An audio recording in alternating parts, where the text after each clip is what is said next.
চারিদিকে যখন অন্যায় ও পাপে পূর্ণ হয়, লাঞ্ছিত হয় নারী, তখনই মাতৃশক্তির আবির্ভাব হয় তার সংহারকারিণী রূপে।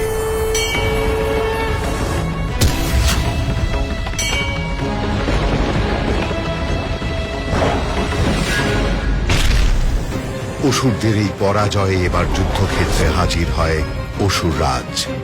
ক্ষিপ্ত অসুররাজ তার মায়া বিস্তার করে হস্তির উপর।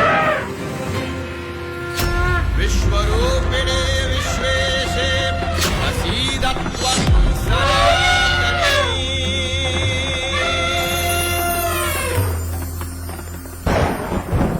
মত্ত হস্তি শান্ত হয় মায়ের আশীর্বাদে।